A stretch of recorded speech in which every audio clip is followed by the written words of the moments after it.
Anybody who has ever had a young kid knows that they go through a stage where it seems like every other word that comes out of their mouth is why. Okay, if you ever had one of those, that you go through that point where they always want to know why. You know, why this? Why that? Anything you say. If you got one that's really, really inquisitive, then they'll start, and then the next one is not only why, but why not? Okay, and I know it's annoying sometimes, but at the same time, what we need to realize is kids only ask that question because they're trying to figure out the world around them. Okay.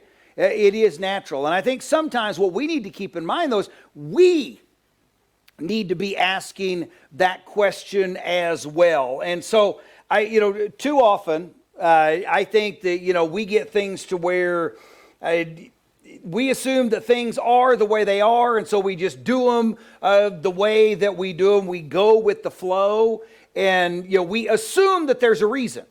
But here's the thing, is when we assume there's a reason without knowing the reason, then sometimes we stray away from the reason. And then when that happens, we tend to we get into a rut. We don't know why we do things. That's also when we start hearing phrases like, that's how we've always done it. Or, we've never done it that way here before. Okay, and we've all heard those phrases, and that's when we start to get stuck into a rut. And I think it's real important. And so what we're going to do is for the next 3 weeks, we're going to do a series. And this series is basically to answer the question of why. Okay? It is about who is Antioch Christian Church. Why are we here? Why do we do things the way that we do them? What are we hoping for? What do we hope to accomplish? Where are we hoping to go? And there's a couple of reasons for this. I will say, number one, this is a different message than what you're probably used to. We're going to go for 3 weeks, but this is one where I would really like to kind of answer some of the questions. I think there may be people that are in here today that are thinking about making Antioch Christian Church their home. Well, here's the deal. If that's what you're considering, we would like you to know who we are, why we do things the way we do them, what we believe, what we hope for, so that you can make a decision then, yeah, this is the place for me, or this is not the place for me. Okay? At the same time, I think there's a lot of you've been here forever. You've been Christians for a long time, and you come here, but I think you need to be reminded why we do things the way we do them. What we do, I think it's not a bad idea, to be reminded of what we believe, of what we hope to accomplish, of the things that we do, why we do them, what they have to do with our mission, with our goal, and with our heartbeat, okay? I will say this, I'm not doing this message in place of conversation, though. So if throughout the course of this, if you come up with questions, okay, whether it's about something you hear or maybe it's something you don't hear, okay, and you have questions or you have concerns, this is not intended to replace dialogue. I'm really hoping that it fosters some dialogue and some conversation, that somebody says, I never knew that. When did we? Why do we? Have you ever thought about? Okay, that's really what I would love for this to turn into. And so like I said, if there's something that jumps up, please, what's the old saying, you never know, we don't know what we don't know. And so here's the deal. If we don't know what we don't know, then we don't know what you get it. Okay? So, come to us. Like I said, if you've got an issue, if you hear something, please come to me, come to one of the elders. First question, just because this word always comes, where in the world did our name come from? Okay? Well, our name came from Acts chapter 11. The book of Acts tells us about the birth of the early church. What we know is that after the martyrdom of Stephen, there was a great persecution that broke out against the gospel. As a result, the gospel message was driven to places like Phoenicia, to Cyprus, and to a city called Antioch. And when word got back to to the apostles who were in Jerusalem that there were a great number of people who were accepting Jesus in this town of Antioch. They decided they needed to go investigate. And so they sent a man by the name of Barnabas.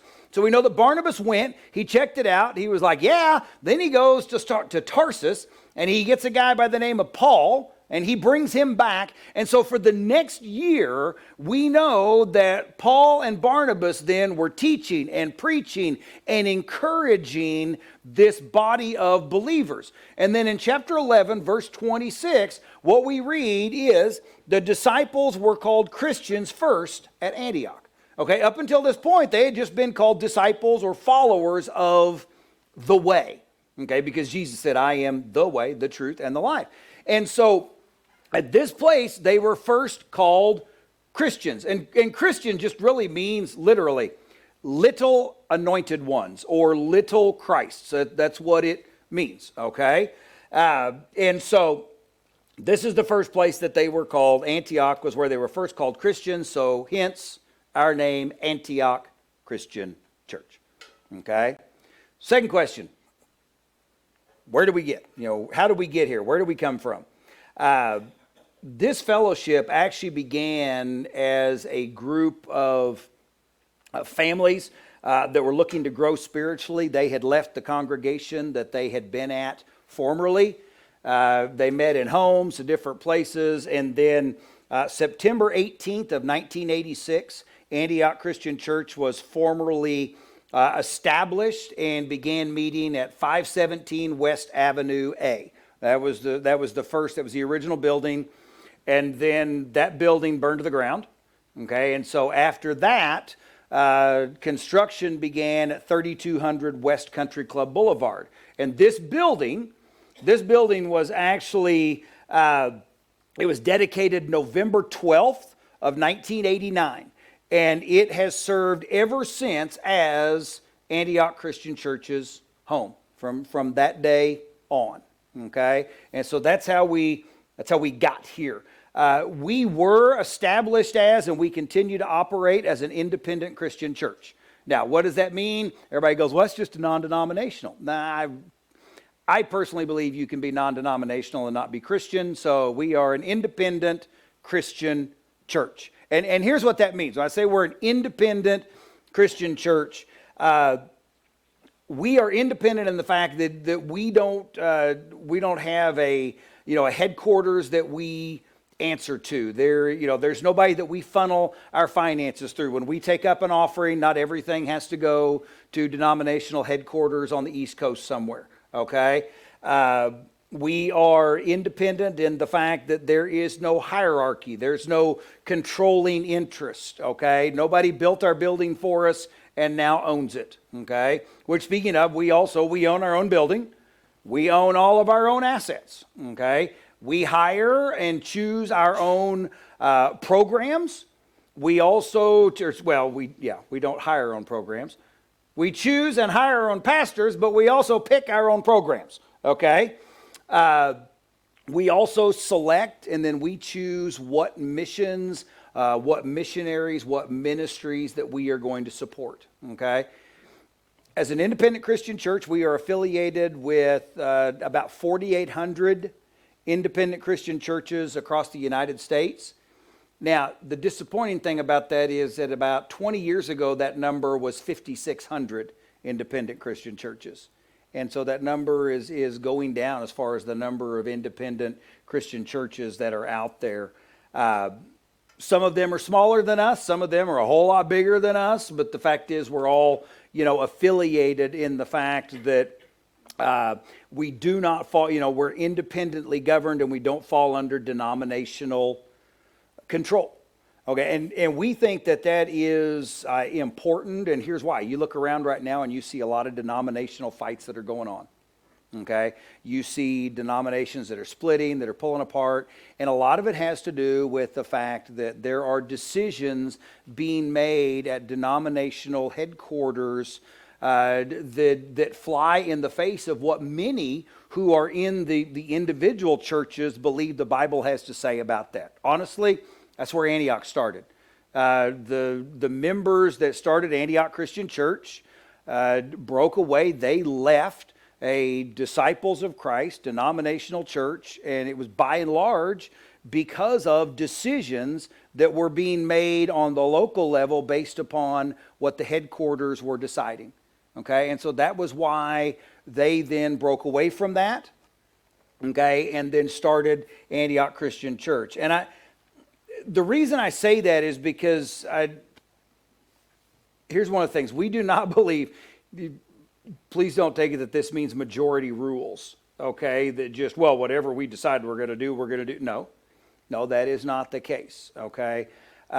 We believe that the church should be founded. We are firm believers in Colossians 2, verses 8 and 9. Colossians 2, 8 and 9 tell us that we are to see it that no one takes you captive through hollow and deceptive philosophies which depend upon human tradition and the basic principles of this world rather than on Christ. For in Christ all the fullness of the deity lives in bodily form. And what that means is that we know God's standards haven't changed.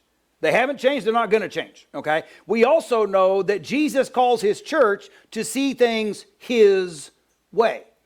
And so therefore, we do that. And that's one of the reasons we believe, and you may have heard this before, no creed but Christ, no book but the Bible, okay? Now, that does not mean that you can't read commentaries.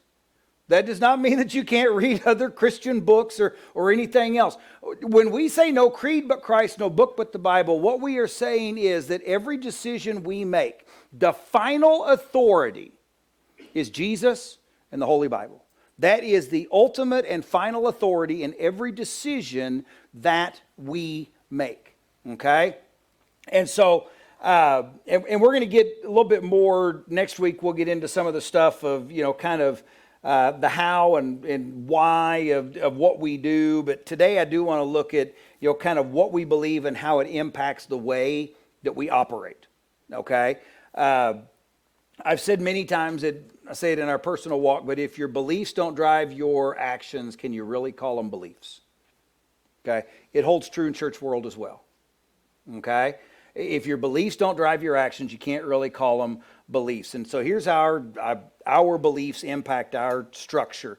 We believe that Jesus established the church to operate as a living organism, not an organization. Okay? And that's where our structure comes into place. Now, you will hear, be honest, you're going to hear from time to time, you're going to hear the word committees. It's a word I wish would go away. But the fact is that it's so ingrained in church world that I don't think it's ever going anywhere. But please understand, when we talk about, when you hear the word committee, what we're talking about is a ministry. Okay? It is a ministry, not a committee. And while we don't want to look at the world around us to find, what is the in vogue way of business practices or what are cultural leanings on different things, we do understand that the church has to have a structure. Okay? Why does the church have to have a structure? We know that because 1 Corinthians 14:33, we know that God is not a God of disorder, but of peace. We also know that everything should be done in a fitting and orderly way. Okay, so God did want the local church to have structure, but what should that structure look like? That's really the question. And we believe that the structure that we have should look like the structure of the early church, which is found in the book of Acts. Okay? And Acts tells us it is the birth of the early church. And so what was the early church as we're looking at it? The early church, first and foremost, was a fellowship. Okay? Acts 2:42, it says that they devoted themselves to the apostles' teaching and to the fellowship, to the breaking of bread, and to prayer. One of the things that we know, the two top priorities of a fellowship is unity and harmony. Now, those may sound like New Age principles to you, but they're not. They are biblical principles, okay? Ephesians 4:3 says, make every effort to keep the unity of the Spirit through the bond of peace. Romans 14:19, Paul says, let us therefore make every effort to do what leads to peace and to mutual edification. And that's mutual building up. That's what edification is, okay? And I cannot stress this enough. I don't care what a church looks like. I don't care how big it is. I don't care how many programs it is running. I don't care about any of that. If it is, if it is not unified, if it doesn't have harmony in what it's doing and where it's going, it will fail. Okay? It will never be everything that God intended it to be. I have seen churches with every advantage, financially, physically, and they fail to become and they fail to bear fruit as Jesus has called them to. And the problem is because everybody's thinking about themselves. Okay? Unity is not uniformity. Okay? Unity is being together. And the problem is that when we begin to ask the questions of, hey, it's all about what I want. It's all about what I get out of it. It's all about what I think we should be doing. That is not unified. Okay? That is not harmony. And so the thing is that harmony and unity in the church. Now, can there be differing ideas? Absolutely. Can there be differing opinions? Absolutely. And there are. But the thing is that we have to be unified in what the mission is, in what the goals are, in what the heart of the fellowship is. That's what unity is, that we're going in the same direction. And that's one of the reasons, to be honest, it's one of the reasons we don't vote on anything. Okay? In our elders meetings, we do not vote.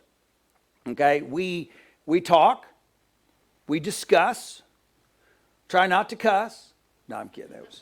But no, we do. We talk about it. We discuss it. When we come to a consensus on the direction that we are going in, on the need that we have, then we move forward. Now, that is not going to say that there are not differing opinions and ideas, because we come in with different things.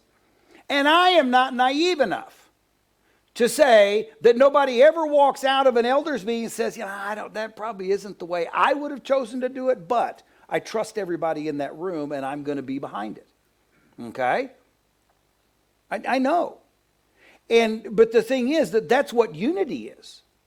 And like I said, that's the reason we talk about it, come to a consensus. Which, speaking of, would you do me a favor? I would like to have all of our elders, if you are here today, please do me a favor, stand up. If you would, please stand up. Okay? And if you guys want to look around, these are your elders. Brad, Marty, Mike, Gary. You got Keith and Kevin back there, Dwayne and Gene. Okay? These are your elders. And the reason that I point them out is because they have been called, just like I have, to shepherd this flock. In 1 Peter 5 says this. Peter writes, to the elders among you, I appeal as a fellow elder. And then verse 2, he continues, says, be shepherds of God's flock that is under your care, serving as overseers, not because you must, but because you are willing as God wants you to be. Not greedy for money, but eager to serve. Not lording it over those entrusted to you, but being examples to the flock. And here's the thing, and this is the reason I asked him to stand and what I want you to understand. We are what is called an elder-led church, not an elder-run church. And I know you think, well, I'm just splitting hairs. No. Elder-led church means these guys are not picking what color the trash cans are or what color we're painting the wall. Okay?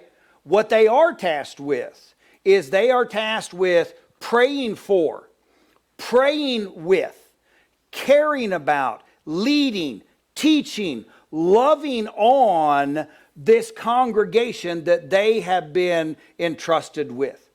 That is what their role is. Okay? You guys can be seated.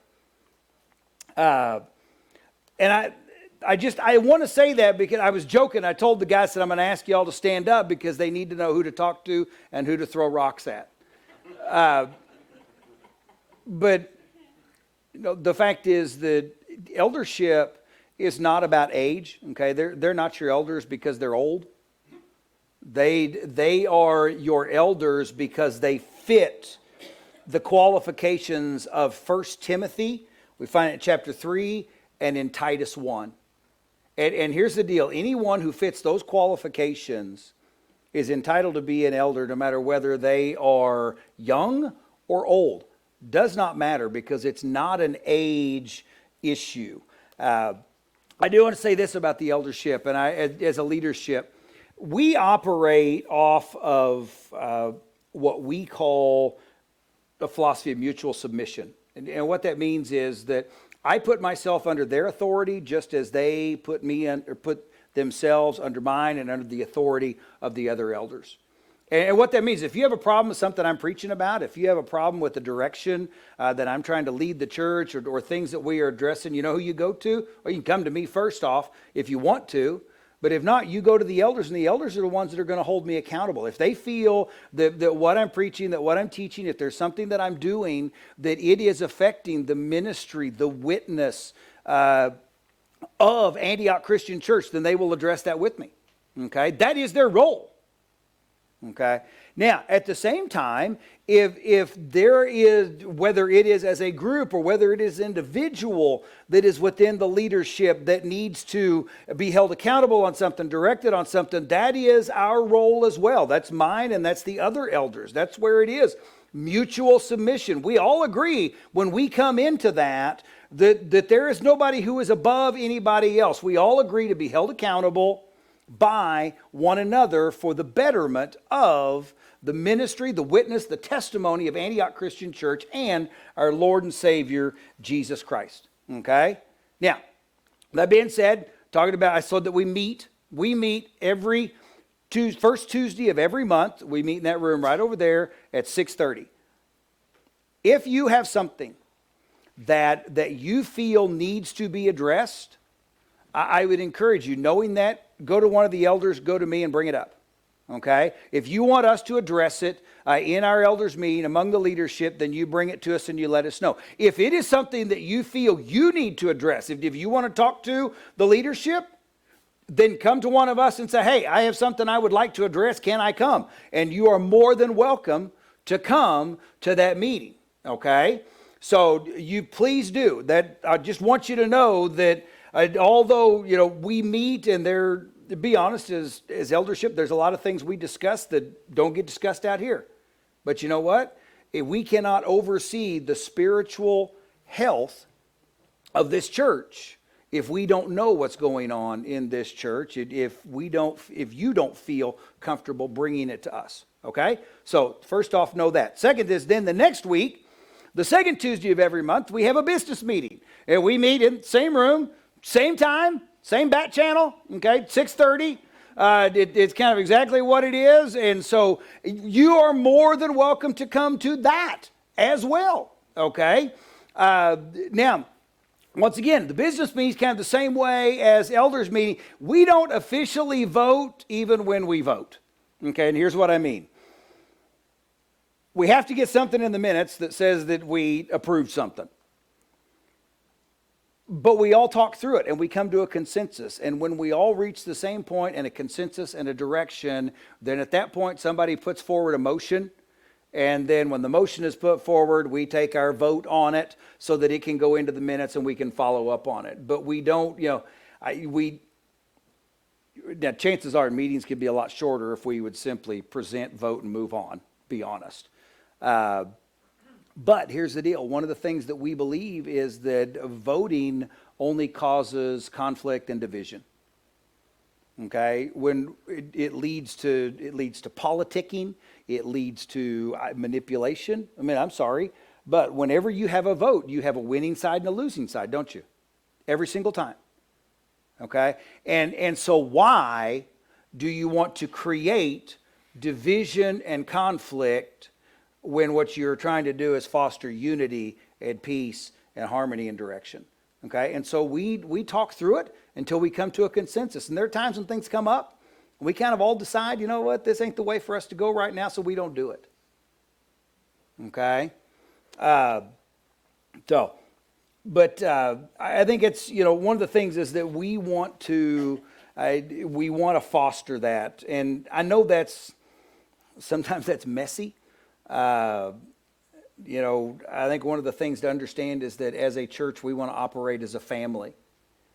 And because that's what we're called to do. 1 Peter 3:8 says, finally, all of you live in harmony with one another, be sympathetic, love as brothers, be compassionate and humble.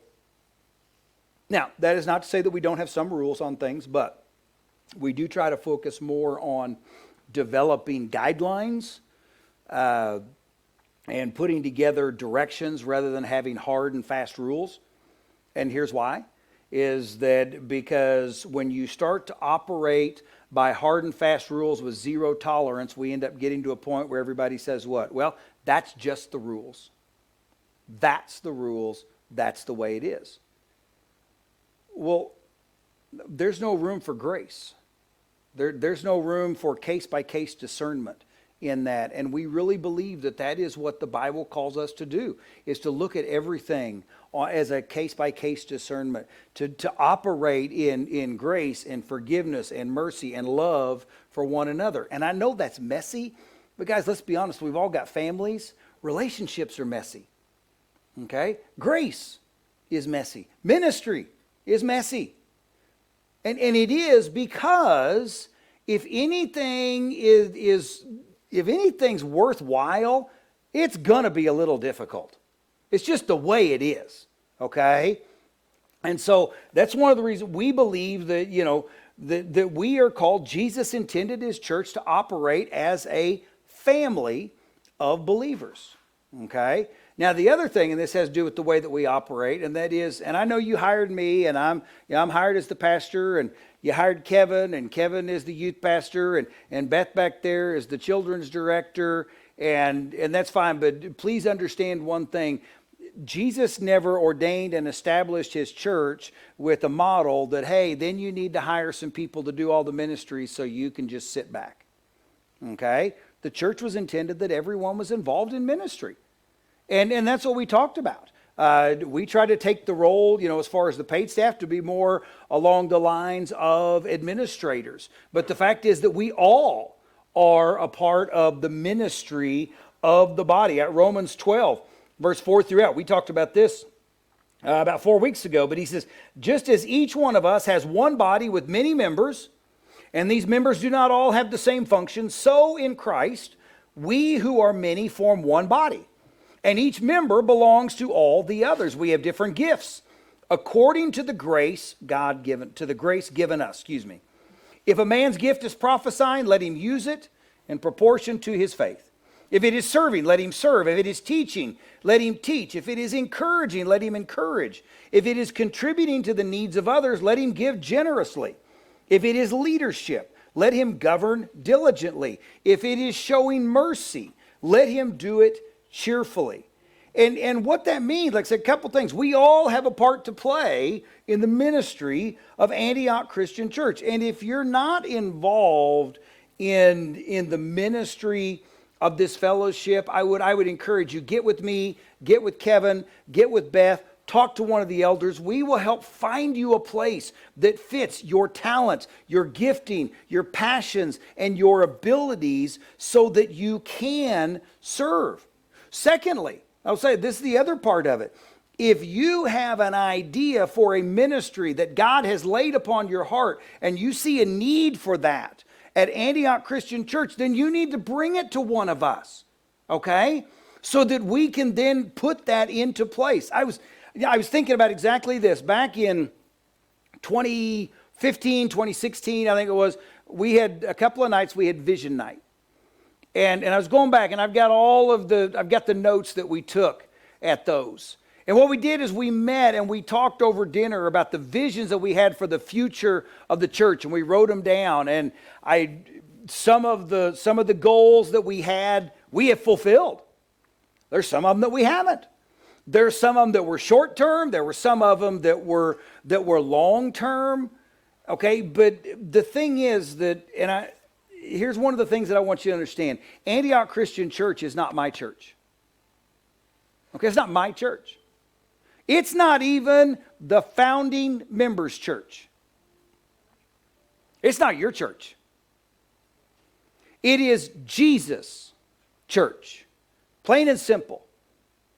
But the thing is that what we do know is that it is Jesus' church, but he established and ordained it with the understanding. He wanted us to see it as our church. Okay? Do you hear? There's a difference between saying this is your church, and there's a difference between that and saying this is our church. Because when it is our church, then we see this as our family. And that's exactly how we're to look at each other. That was Jesus' plan. That was God's plan, that we would see one another as family. And the fact is that we belong to the others and everyone belongs to us. We are a family that is together. And that was his plan. That was what he wanted.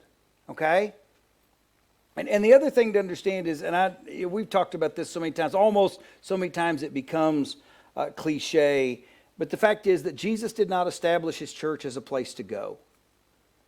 He established his church to be a body of kingdom-minded men and women, to be the hands and feet of Christ. Church is not a building we go to. It is something that we are called to be. You know, we say this, don't go to church, be the church. And I think sometimes we say it so often that it becomes cliche and we don't even think about necessarily what it is. But we weren't called to go to church, we were called to be the church. And so as we come to our time of decision, I really, this is what I would like for you to spend a moment and to think about. Okay, where do you find yourself along this spectrum? Okay, if you were honestly to evaluate the way you see Antioch Christian Church, the way you see this body of believers, would you consider yourself to be active or passive? Would you classify yourself as being a participant or just a bystander? Would you see yourself as being a producer or a consumer?